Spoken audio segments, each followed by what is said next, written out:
this morning, we're very fortunate to have the head of Century 21, Nick Bailey, to join us. So I'm pretty stoked about that. I got to meet Nick for the first time at FLA 21 in July, and just blew me away. His energy, his humor, he keeps it real. Whether you like it or not, you get the honest answer from Nick, and I love that about him. So I throw it over to you, Nick, and I'm going to mute everyone except for Nick. That way, if you have a question later, you can pop in and ask questions. But Nick, so tell us a little bit about your background and where your path to becoming a Century 21 CEO. Yeah, thanks, Kevin. Appreciate being here and appreciate the introduction. Yeah, I do have a twisted sense of humor. So if it comes out, I always give a disclaimer that it's never intended to insult, but usually I do get a good insult on a handful of people. So I always have to be careful. But we had some fun in Florida for sure. I appreciate being with you today. Yeah, as far as my background is concerned, I'm a real estate agent. That's how I started. I bought commercial property, two retail buildings on Main Street of the small community I lived in when I was a junior in high school. Long story on how that accidentally happened. And most people say, was it legal? All my real estate friends, how did you do that at 17? I had nice parents that were able to sign their name until they could quit claim it over to me a year later. And then from there, I bought my first house when I was 18 before going to college. I looked at the economics of what it costs to live on campus. If any of you have or have had children go to college and you know what it costs for campus living, I did the quick math, and down payment on a house was one semester. And so I bought a house 2 blocks from college, 4-bedroom house. It's actually on the market as we speak.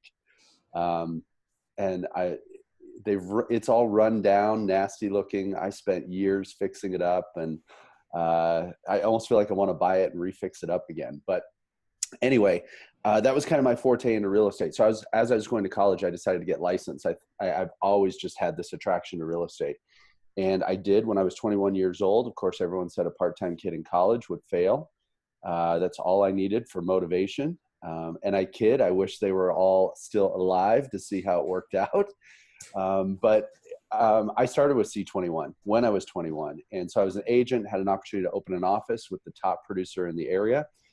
Did that for about 5 years before moving to Denver to work for RE/MAX International Headquarters.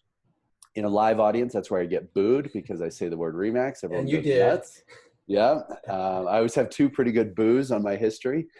But that's where I got my franchising experience. I worked 12 years and ran various regions across the country, including Florida. Ironically, I came into Florida. We acquired that region April of 2007. So my Floridian friends know exactly what started happening at that time. And so I traveled your great state for just about 3 years. And then I became VP of the Eastern US and had 14 regions for RE/MAX. From there, I had an opportunity to go to Market Leader, which became Trulia, and which became Zillow Group. So that whole 5 years, all of that came together, and I worked for Zillow. As soon as I say that, that's usually where you can boo me again if you weren't on mute. Oh, yep, and that would be the bigger boo. Yeah, and yeah, it usually is. And I know that even on this call, I don't know where you stand. There are haters, there are lovers, and there are everybody in between. But I wasn't looking for a job. And ironically, I have to tell the 21 story. So I was 21 when I got licensed. You can see there's a certificate hanging on my wall right there. It says August 16th, 1996. It was August 16th, 2017 when I stood in Realogy and they announced me in this role, which is 21 years to the day later. And if it's not creepy enough already, my birthday is 1/21. So the stars aligned somehow. But I didn't want this job, and they just kept hammering me. And I said, I'm happy at Zillow. I'm happy in Denver. And after we got into the conversation, there was an opportunity to say, this space is really noisy right now. Especially I get to use Zillow as an excuse all the time. What is Zillow? Are they going to take agents out of our business? Why do they have so much capital? And there are competitors, there are discounters, Redfin's advertising 1% listing fees. It reminds me of the noisy space in 04, 05, 06. And so I decided, what a better way than to use this opportunity to lead such an awesome global organization to help cut through the noise. Because what I noticed with my time at Zillow is my job there was industry and broker relations. So our team worked with every top franchise in the US and the top 1,000 brokers by volume and agent count in the country. And so as I looked around, I noticed two things. Brokers and franchisors were in an identity crisis, for lack of a better term, because they were questioning their value prop. I would hear all the time, if an agent can buy their leads from Zillow and they can use CRMs or different products and get them outside of our office, then our value prop as a brokerage goes away. MLSs have started taking value prop as they introduce transaction management and some other tools and services.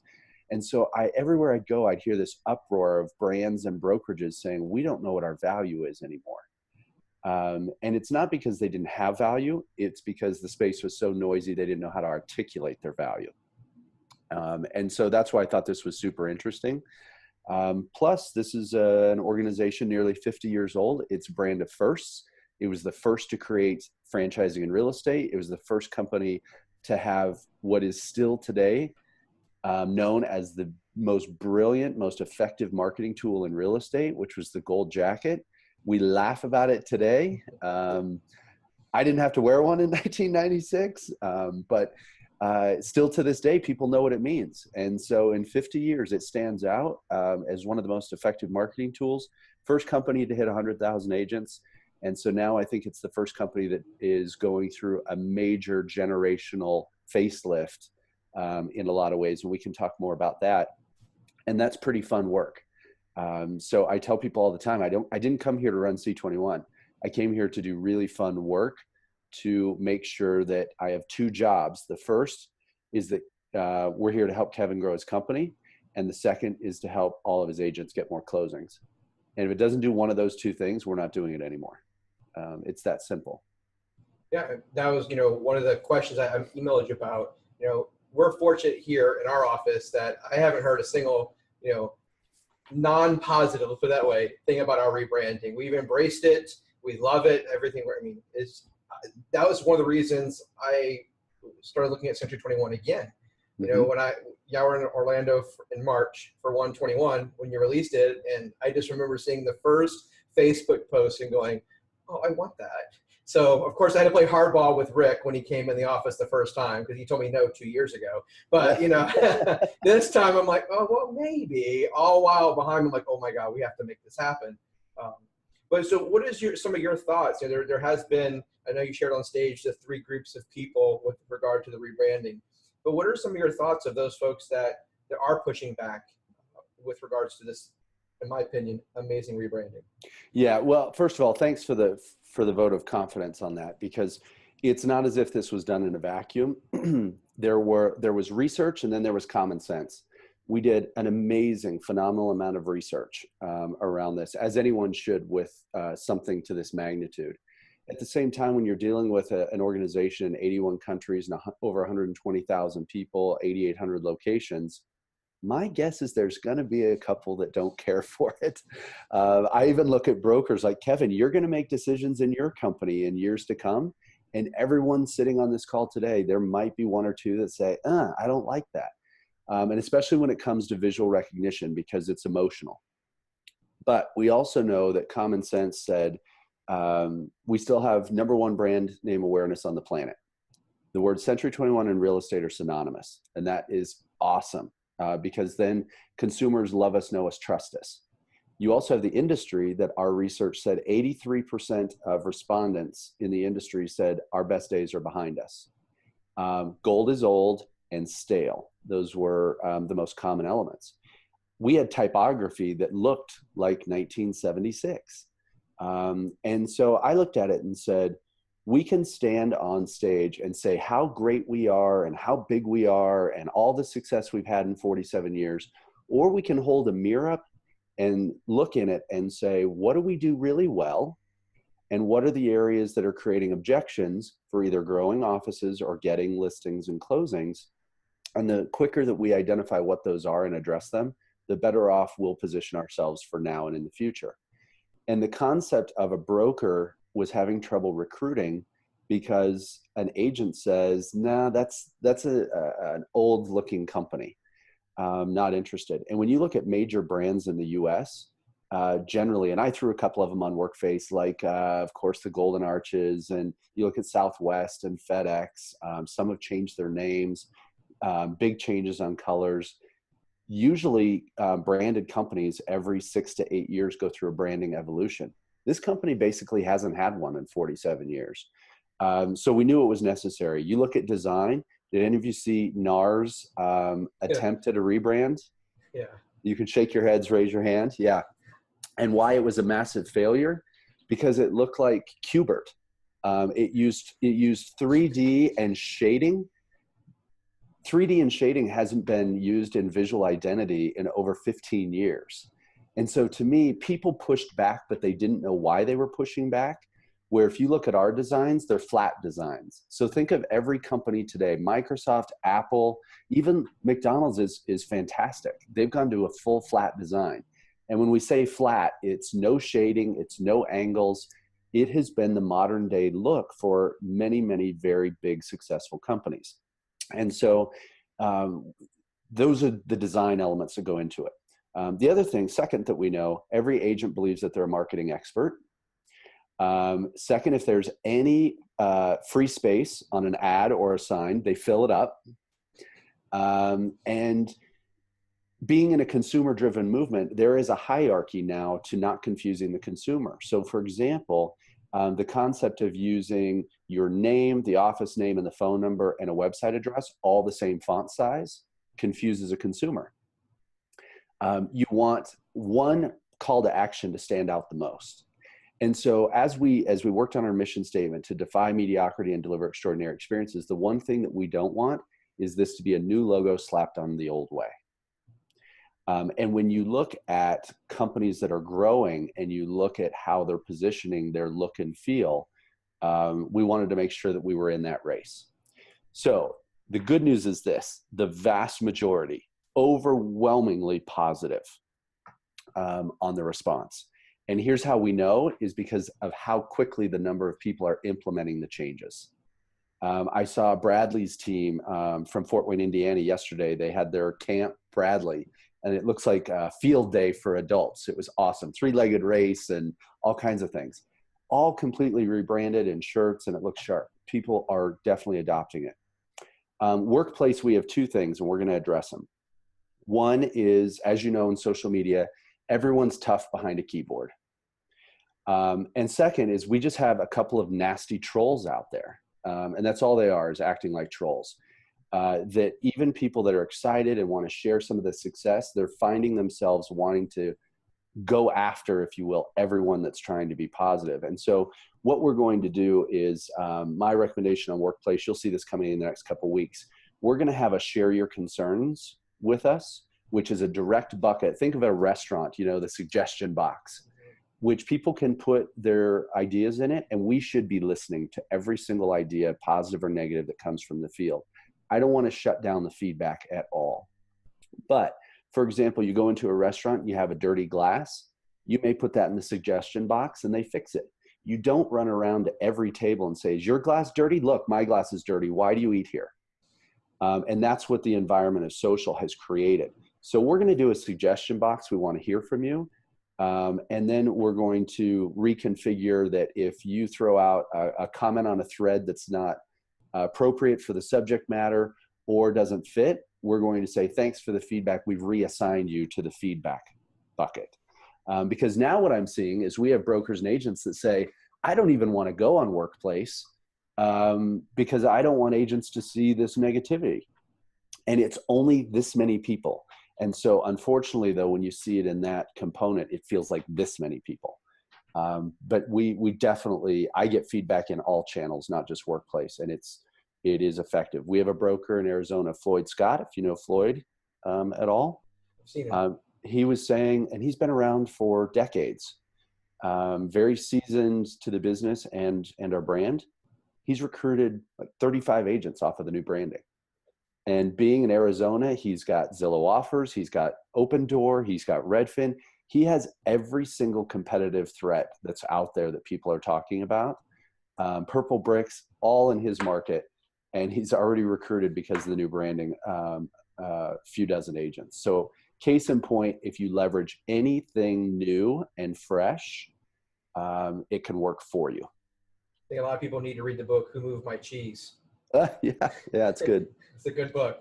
So what are your thoughts on the future? I love the story that you shared at FLA 21 about, I forget, it was a keynote or a speaker you went to see, and you were actually speaking on the panel the next day, and he compared Amazon to the brick and mortar establishments and then Zillow to us. For me, that was an eye-opening aha moment where I went into our conference against Zillow and came out and was actually okay with Zillow. That moment changed me completely. Really? So, yeah, I mean, because when you really think about it, I always looked at Zillow as a threat, right? And now, matter of fact, there was a thread in a local Orlando Realtor Mastermind Facebook group where I was going head to head with a KW broker about it, and he's like, "No, their goal is to shut us down and get rid of the agent model." I'm like, "Actually, no." And I kind of shared your story. He goes, "I'm sure that's not the Century 21 top-down mindset." I'm like, "If he only knew." Okay, I'll share this with you. I think it's awesome. I'm drawing pictures, and I'm not a very good artist here. Okay, we'll see if you guys can see this. Yeah. Can you see this? Yes.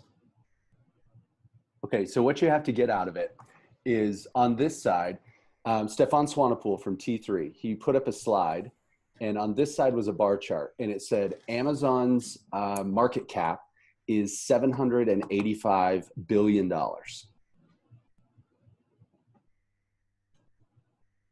Huge.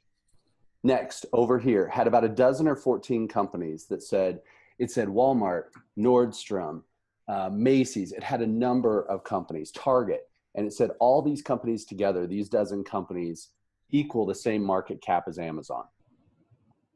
He flips it over. Now, I'm not going to redraw it. He has right here, Zillow, market cap of $10.5 billion. Comes over here and has Century 21, Coldwell Banker, Sotheby's, Remax, Keller Williams, even though they're not public, he did an estimate. Long and Foster. Oh, who's a big independent in your area? Weichert or Watson? Let's say Watson. Yeah, I use that as Watson is a good Florida example, even though they're more north. But Kai's, we could throw them in there. They may have been on there. And he said all of these companies together equal the $10.5 billion market cap of Zillow. So next day I'm on a panel and he says, so can each one of you, what was your biggest takeaway of the event? And I said, Stefan, I got to tell you, I loved your keynote speech yesterday. And specifically, I want to address what you did in the comparison of market caps. Because in the Amazon world of 785 billion compared to all of these, let's say Walmart, I can order this same cup. By the way, I'm not drinking Windex. These are the coolest cups. My kids get them from their dentist and they change colors depending on temperature. I was wondering what blue drink were you drinking? Yeah. No, it's water. It's water, I promise. So anyway, he said, but here's the deal. Or let's take Kevin's bottle of water. I can go to Walmart and buy that same bottle of water or this cup that I can get from Amazon, but I get it a different way. I have a different consumer experience. And how many of us love the Amazon consumer experience? I opened my door yesterday. My wife ordered a 12-pack of soda from Amazon. I said, honey, we're now buying soda from Amazon? She said, well, I was buying other things and it popped up, so I ordered it. Seriously. So you can get the exact same product from both delivered different ways. I said, now let's flip over. This is the noise I'm talking about in the industry. You've got Zillow, you've got C21, et cetera, and then you have brokerages. The question I would ask, can you buy media or advertising from Zillow? The answer is yes. Can you buy a franchise from Zillow? No. Can you buy a house from Zillow? No. Okay, come over here into the top half. Century 21, not you, me, Century 21. Can you buy advertising from me? No. Can you buy a franchise from me? Yes. Can you buy a house from me? This is a trick question. Everyone shake your head. Can you buy a house from me? No. We as Century 21 as a franchisor are not licensed to sell real estate. Now, let's go down here to you as Century 21 or Watson or Kai's or Howard Hanna, all those who are listed. Can you buy a franchise from them? No. Can I buy advertising from Kevin? No. Can I buy a house from Kevin? Yes. And I said, the minute that the industry starts talking about that the three business models are codependent on one another to survive versus the same, is the more progress we'll make and be less scared of each other. Because I'll tell you, I've done all three businesses. I have worked at Zillow where we sell advertising and it's a tech company. And oh, by the way, I'd love for you to be in our executive meetings. They would put themselves up and guess who they would compare themselves to? Who? Netflix, Amazon, eBay, Microsoft, Zillow. They are a tech and a media company that just happens to sell advertising to real estate agents. So that's how they think of themselves. People always say, oh, they think their competition is Realogy or Keller Williams or RE/MAX. Totally different business models. So now, do they impede on our space in certain ways? You bet that they do. But anyway, that was my takeaway. But unfortunately, everybody puts all three businesses into the same bucket. And I can tell you, being a franchisor, what I do on a daily basis has nothing to do with what Kevin does on a daily basis. We are in two different businesses. So why do you feel like you talked about on stage that Zillow will never make the move to replace agents, and that they had learned a valuable lesson and have a live example, if you will, in China as to why they won't? Yeah. So first of all, you have to realize between 71 and 74% of all of Zillow's revenue comes from real estate agents buying advertising, just like Homes magazines, just like newspapers did. I mean, those are great fundamental examples if you all were around during those days. And so their goal is there's between 12 and $13 billion that agents spend on marketing in real estate. All marketing. So all the dollars that every agent spends in the US on marketing, it's about 12 to 13 billion. Their thought process is, why can't, if we have the largest online audience, which is where the audience goes to look at real estate, why can't we have 20 or 30% of that revenue? So when I was there and we were sitting at about 750 million in revenue, they said at 12 to 13 billion, why can't we have 3 billion of that revenue? Because we offer leads and traffic and everything back in a much greater way and more efficient way than many other advertising mediums. So they would say, for example, people can send out 200 postcards. How many actual leads will they contact based off of that? Versus if they sent out 25 leads to an agent, how many engagements does an agent have potentially to connect with? So, their goal is just to get more agent spend, they used to call it more wallet. And I got them to flip that. I'm like, don't ever say on stage, you want into an agent's wallet. But that's what they would call it. So anyway, their dependency is on that. Sufun in China is a great example. They had about a $9 billion market cap. They were an online advertising portal. They decided to be a virtual brokerage. And in about 6 months' time, they lost 90% of their valuation. To this day, they hover just around a $1.5 billion market cap, and they actually just rebranded to Fang. But if you want to do a quick search on Sufun, SOUFUN, do Sufun stock chart, and you'll see their run up, and you will see it just slides down and then goes across. And so the concept of Zillow saying we're going to be in the brokerage business, I guarantee if any of you buy advertising from Zillow, the minute they put their stake in the ground to say we're going to open a brokerage, everybody that's not with them will stop spending with them, and it's revenue suicide. We had a local example of that where there was a big mortgage company in town who decided that he was going to get into the real estate space and hire real estate agents. And as soon as he did that, all the advertising hit the airwaves. Come to me, I'll pay your closing costs if you use my agent. Agents in droves have stopped sending him business. So, and all of a sudden, all his advertising about that program has disappeared from the airwaves, right? So that's a little microcosm of an example there. Now, I will tell you this. So people ask, where's Zillow going? They are going to go to a more closed system, which this is what it means. They believe that the consumer experience is still rocky, as do I, and we can solve for that. I talk about home shopping is Zillow. That's the fun, sexy part, or home search. Once you go home shopping, that's when they engage with us as real estate agents, and we go home shopping to close. That is real estate, not just home search. And yet the home shopping to close process is still pretty rough. That's why consumers at the closing table say, hey, we don't love it as much. Don't want to do it again anytime soon. 40% say they'd rather have a root canal. That's a true stat that we got out of our surveys. And so we have to do a better job at solving for that. But what they're going to want is picture a world in which, because they rate everyone, and there's ratings and reviews. But for example, if Kevin, you spend with them, and of all the leads they send to you, you respond 78% of the time, but I respond 97% of the time, 2 years from now, they're going to look and say, Kevin, I don't care how much money you have. We're not selling you leads. We're only going to provide leads to any agent that has a 95% or above response rate. And oh, by the way, they're probably going to be 4 times as expensive. However, the consumers come back when people don't respond, and 47% of leads go without a response. And they come back and say, Zillow, we hate you. We asked for information on this house and no one ever got back to us. Right. So what do you make of their move with, I kind of was going to ask this question, and I think you answered it a little bit, but they recently purchased a mortgage company. Is that more to just kind of close that loop a little bit and own that experience for the consumer?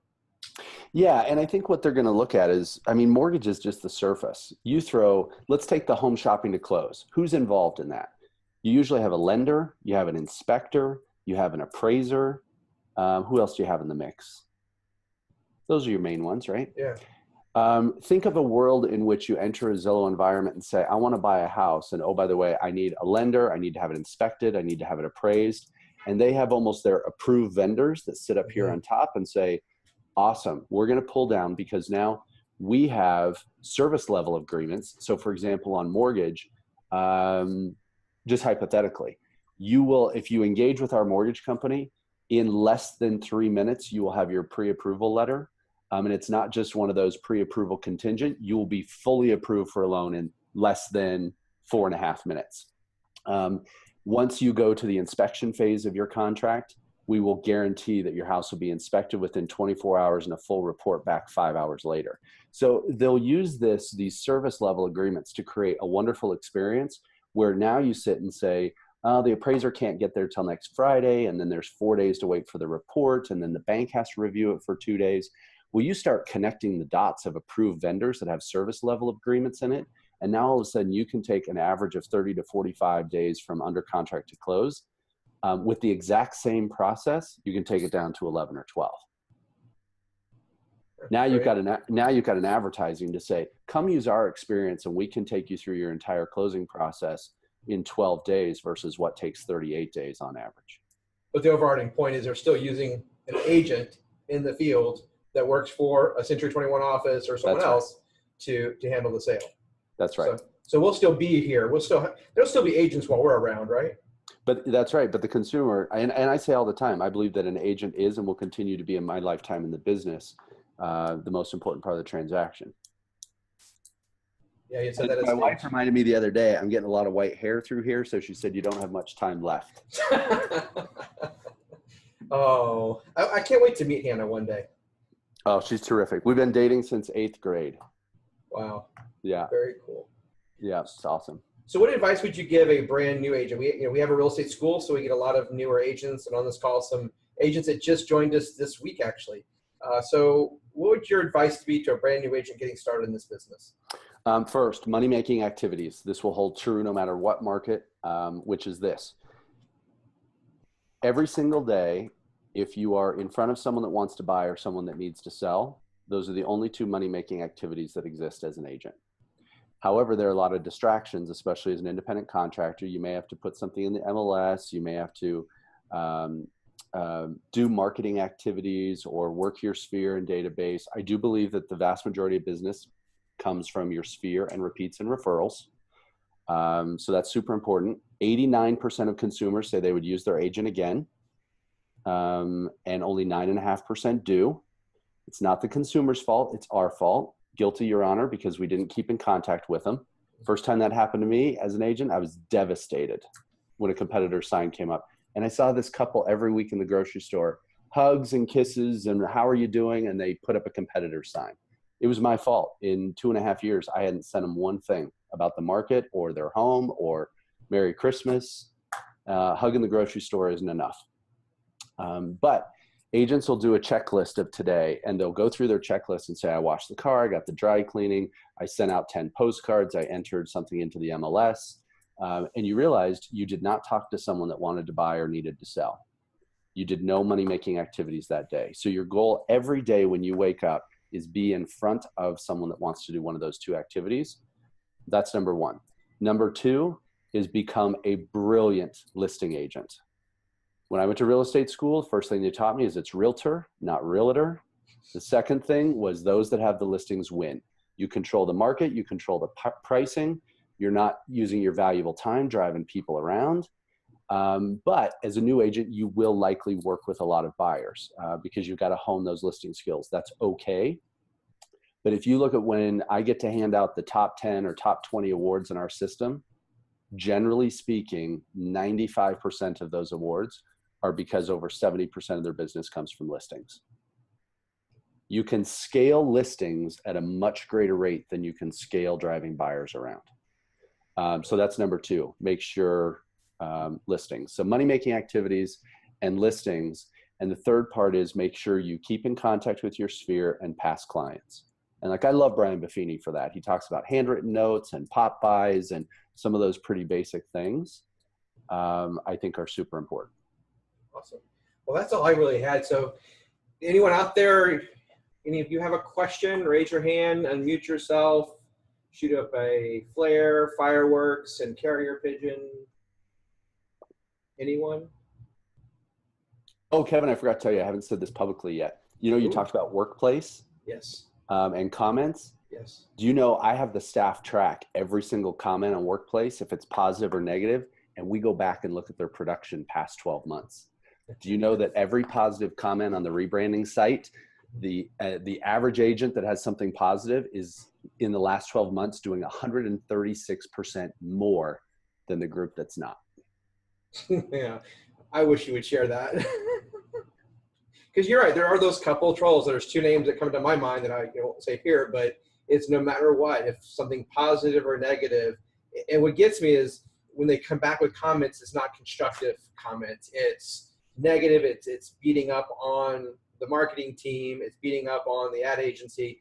And my theory is those folks are a lot smarter than I am when it comes to marketing, and a lot smarter than probably 99% of the agents. And that's not to insult the agents, right? But that's their world. That's their strength, not our strength. But yeah, we know better, right? So it is what it is. No, it's good. It's good. But anyway, it's fun that if everybody knew that we were tracking their production based on their comments, I want to see if there's common themes.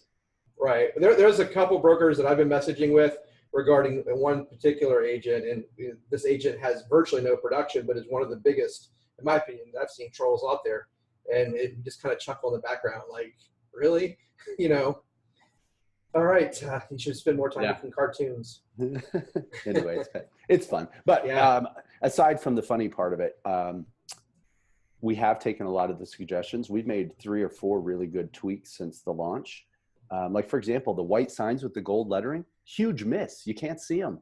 And so we're repaying for everybody that ordered those signs. And the new color that came out for the font, it's figured out. So there are examples like that we said, yes, we listened and we're done. And, we've moved on some of that. That's awesome. All right. So now that we've talked, anybody have a question? Come on. I know someone has to have a question. The only time they're ever quiet is when we have a guest and it's time for Q&A. That's when they get quiet. That's okay. I have a question for Nick. Nick, what do you feel, what do you see as the state of the market overall moving forward? Like, do you see any correction on the horizon? And if so, what's that look like for you? Oh, great question. So I just did the market update voiceover yesterday.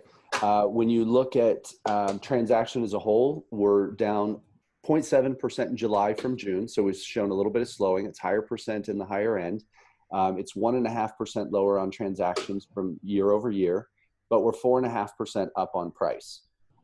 And so price and volume continues to drive commission rates, so people aren't seeing the small decline in listings.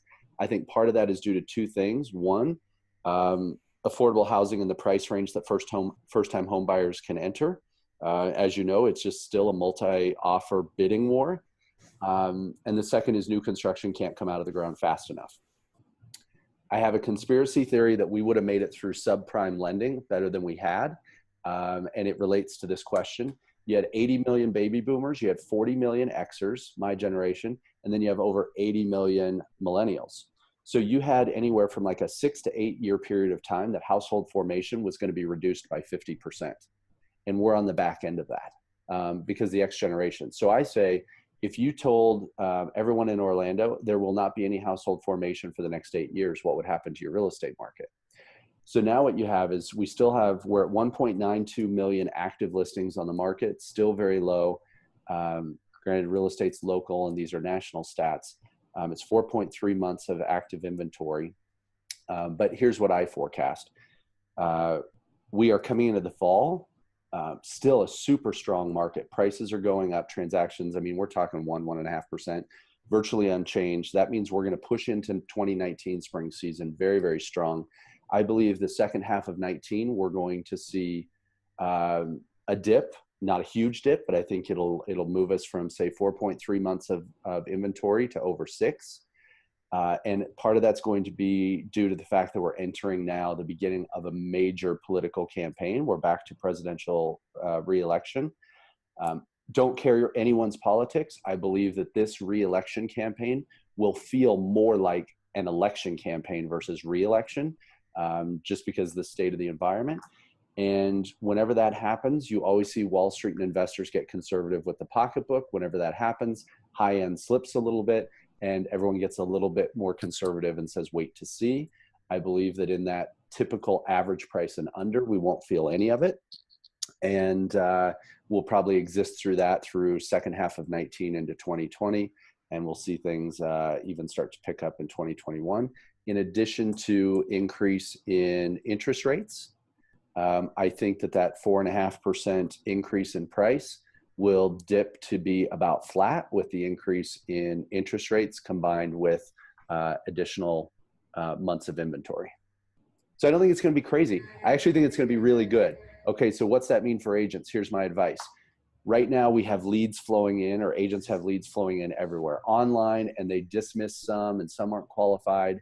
And people are not doing a great job of any contact you have that comes into you as an agent.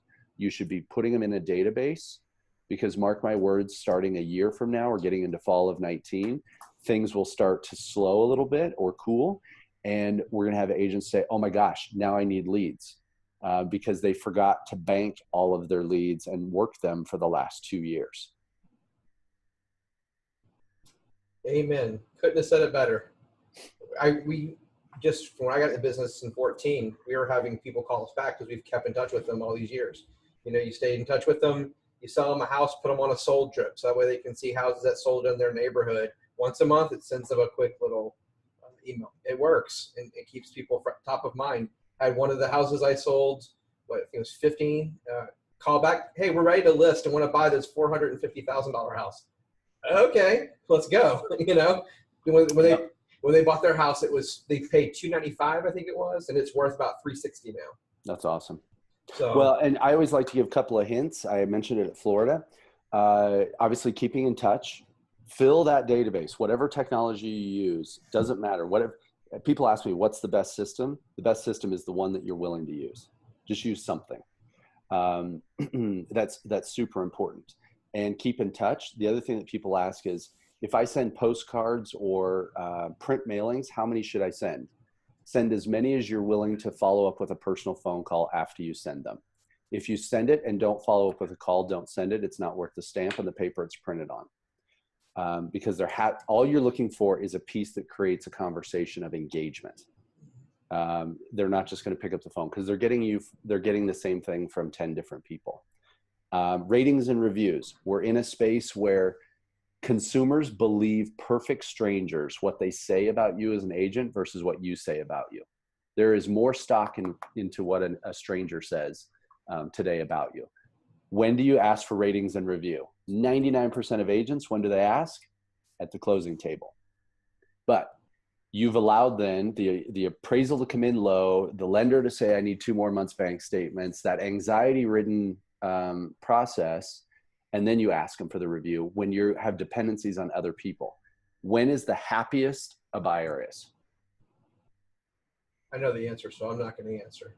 Anyone? But they've heard me say this because I've shared this with them at the last monthly meeting. It's when you get to call and say, we have an accepted offer, congratulations, you're buying a house. Oh my gosh, they go out to dinner, hugs and kisses, and you say, oh, by the way, would you mind doing a review for me tomorrow? You better believe you're going to have a beautiful 5-star review at that point. Let the inspector screw up the next step of it, and you don't get blamed for it. So those are kind of those little hints of, I see agents out there that ratings and reviews, they're completely invisible. They have 0 stars, they have 0 past closings, and that is going to hurt you, even though Sphere and repeat some referrals, because now what happens is Kevin can refer Jane to me. Well, as a consumer, I go out and I look up Jane to learn about her. And if she has 0 past sales, 0 ratings and reviews, I go, I like Kevin, but maybe that's not the best agent I should use. Yeah. Any other questions? You can, if you want to, if you don't want to talk, you can always pop it in the chat. So you don't have to be on video if you don't want to, though. You know my view on video. We've been trying to do a lot more videos. Matter of fact, Angela, I don't know if you've seen the blooper reel I put on Workplace. If you haven't, Nick, check it out in the recruiting group. I will. Look at her. She's hiding her face. It was an epic video session, and we took all the outtakes. I think we had more outtakes and bloopers than we had content. So we could actually do a 2.0 session of the blooper reel. Oh, I think I did see it. Angela, were you wearing a plaid, like a Burberry-looking shirt? Yes. Yeah, I did see it. I did see it. Yeah, she's awesome. Sorry, I remembered crazy amounts of detail. So. Yeah, my boy shirt. No, it wasn't at all. It was very fashion forward. It was awesome. Yeah. What are the questions? Anything else? Can you give us your thoughts on the open door business model? Yeah, so open door is interesting. You know, the whole idea of we're going to take the agent completely out of the transaction. It's going to be click to close. Even though we're in a consumer-driven movement and we want stuff at our fingertips, I just don't see or envision a world in which the masses put houses into a shopping cart and we hit checkout. I do believe that there's things in the process that we can use tech to make the process easier and more efficient and have a better experience. But the challenge becomes in an open door model where they buy the house. Here's where it's brilliant. Move up buyers, it's great. They might be willing to take a haircut on the price to not have to stage it, to not have to worry about inspections or repairs. And then they're able to just have a check in hand a week later to go out and buy something else, especially in a seller's market. The challenge with that, and the same thing with open door, kind of Knox, Zillow offers or instant offers, it's all the same thing. You have individuals making decisions on which houses they're going to purchase with this, with Wall Street money, and it has to fit a formula. So there are going to be neighborhoods in Orlando, just like neighborhoods I have here in Denver, that because every house is almost the same with the exception of 300 square feet and it's HOA controlled, it's a pretty safe environment to buy a house, maybe 5% under, 8% under market value, and you'll be able to clean it up, fix it up, and resell it. You know, their average days of holding a property are 90 days. They're currently churning about 2,000 closings a month. That's interesting. My guess is that even if we took everybody on this call today and said, show us what type of house you'd live in, there's a good chance that 80% of the houses we all live in wouldn't fit the formula of sitting on an Excel spreadsheet that they can go through and say, yes, 8% this and this. Homes are super unique in most cases. I'm sure many of you, I had a ton of examples when I sold real estate of the appraiser came to me and said, I can't comp this out. Do you have anything you know of that could be similar that we could use as comps? And so that type of property doesn't fit their bill. So I think that bottom line is, are they going to have some success with it in certain markets? Tract subdivisions is what I'm trying to say. Absolutely. Is it going to fit the masses across the entire country? No, I don't believe so. They may morph their business model to make part of it online and part of it with an agent. But the other thing is, when you're sitting in a seller's market, it's really easy to do fix and flips. And it's a very easy formula to say, if I get it for 8% or 10% under market value and I put 3% back into it, I can make a margin. And those margins are anywhere from 4 to 6% on fix and flip for investors.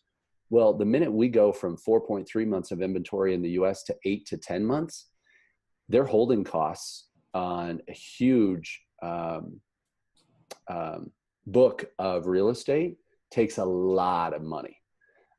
So put us in a strong buyer's market, and I'm going to say that's a tough model unless they figure out how to tweak the model for a buyer's market. So we did have one question coming on chat from Todd.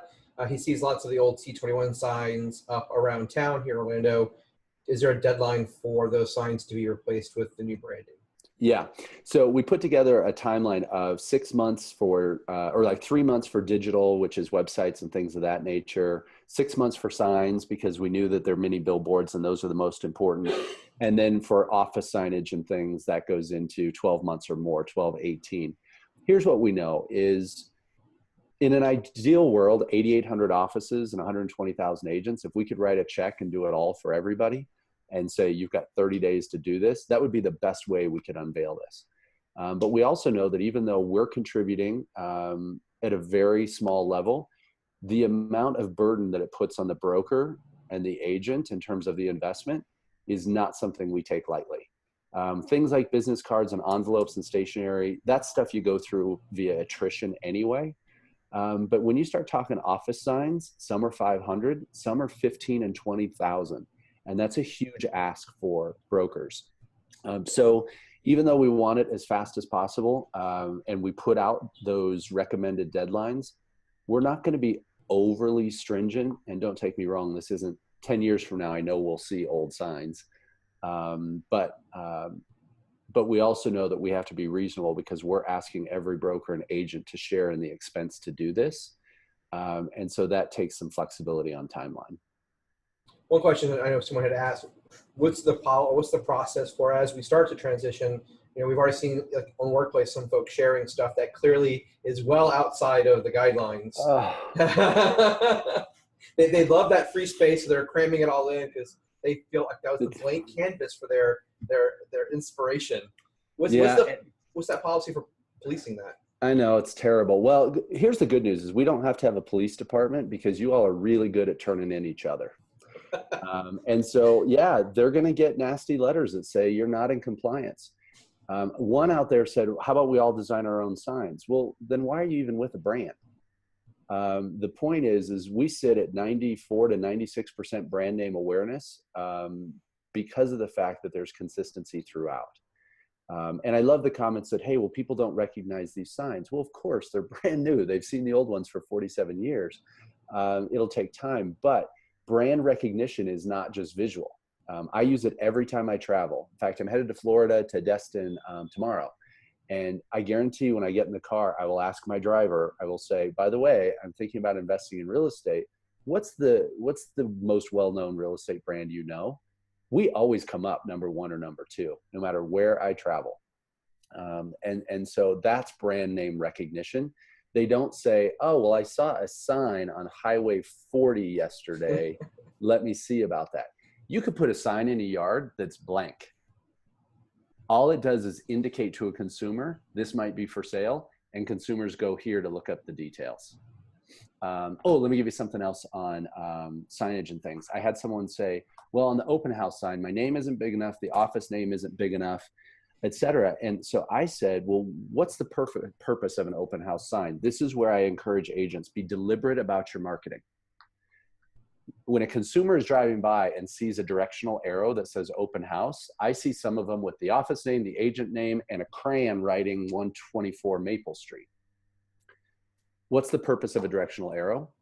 It's to lead them to the open house. It's to lead them to your web for you to capture them.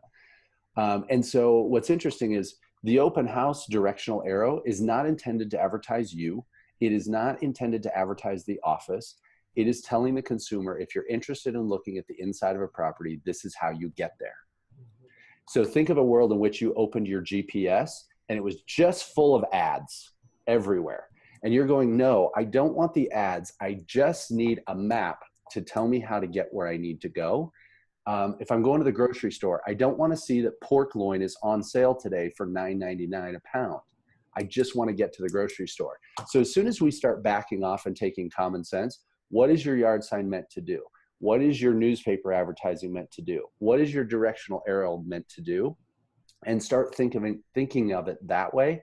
That's when all of a sudden we will move out of the sea of sameness, which is just everything splattered everywhere.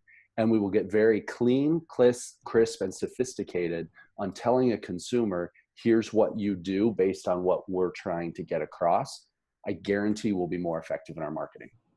Yeah, I think a lot of it too goes back to the brokerages and to the brokers themselves. If the broker's positive and upbeat, then the agents will be. And if the agents are going and meeting with sellers and they're upbeat and excited about it, I've been telling the agents, look, when you're talking with sellers, leverage this. There's more eyes on Century 21 today than there ever has been because of this rebranding and all the advertising, the Inman Awards, and the J.D. Power Awards. Yeah. This leverage that excitement and that, that's around it, and it'll be great.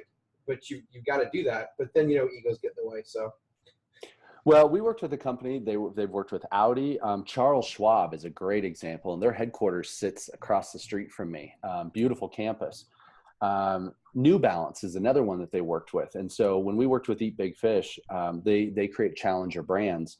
You take New Balance. They had never in like a decade moved out from within their category, placement number 4, 5, or 6.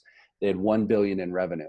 Once they decided to do challenger mindset and they went into the marketing efforts, all the exact same work that we're doing, following what consumer needs are. And I always say, by the way, if you don't believe me on consumer needs, Zillow is a great example. There's a reason that they took all the consumer eyeballs online, because they gave the consumers the experience that they wanted.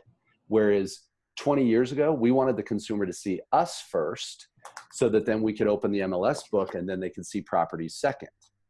You showed your age on MLS book. Hey, I used to use MLS, right? And this is good. We're considering building a new house. This is the pamphlet, so I even have one. Okay. Anyway, so we're reversing that trend, and that's really hard for people. Is we want the consumers to see us first and then listings second. The consumer says, I want to see houses first and engage with an agent next. And so the more we feed into that hierarchy, the better off we're going to be in capturing more consumer eyeballs. And that's super important. So New Balance went from a $1 to a $4 billion company. Then they sit in the number 2 slot versus 6. Charles Schwab went through this. They have 4x their revenue, and they got the 2015 Innovator of the Year award in the investment vertical. And so when we start using these over time, that here we sit, we haven't gotten this, we've gotten more press in the last 9 months than the last 8 years combined. And we just received the industry's Innovator of the Year award for this. And so you look at when you start to get on that path and you start to get people talking about you and movement, all of a sudden now our brand becomes overly relevant and fresh again. And the more people we can attract to it, then the more advertising dollars we have, the more tools we can invest in. And then all of a sudden it helps Kevin grow and it helps agents get more closings.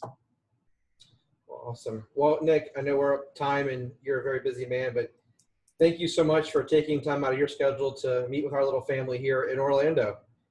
Well, I will say to your little family, you're pretty lucky to have a very forward-thinking leader. So, Kevin, I congratulate you for everything that you're doing. I mean that.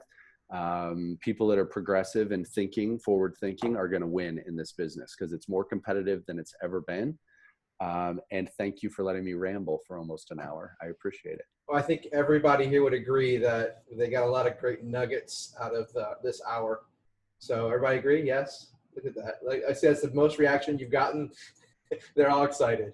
Well, what are they going to do? Say no? And I can. Well, I mean, I know, right? Well, they forget, right? No, come on. No, we've got a good group here. We're, I would say I'm the lucky one to be a part of this group and to have all these amazing agents that have entrusted us and this brand. So we're lucky to be here. Yeah, well, awesome. I'm here for you guys. I work for you. Don't forget it. If you guys aren't successful, I don't have a job. So my interest is 100% in your success. And I mean that too. So thanks for letting me be with you. Good luck. Let me know when I can see all of you soon. Come to 121 at RGX. We're going to announce the names of the entertainment and the speakers. awesome. By the way. Y'all been teasing that for a couple months now. Yeah, and I'm gonna keep teasing it. It's good. FLA 21. Y'all said like the first couple weeks of August. Now it's like, come on, we're biting our nails. It'll be worth it. I guarantee you. So thanks for letting me be with you. I'll let everyone go. So good luck. Take care. Bye, everyone. Thanks, Kevin.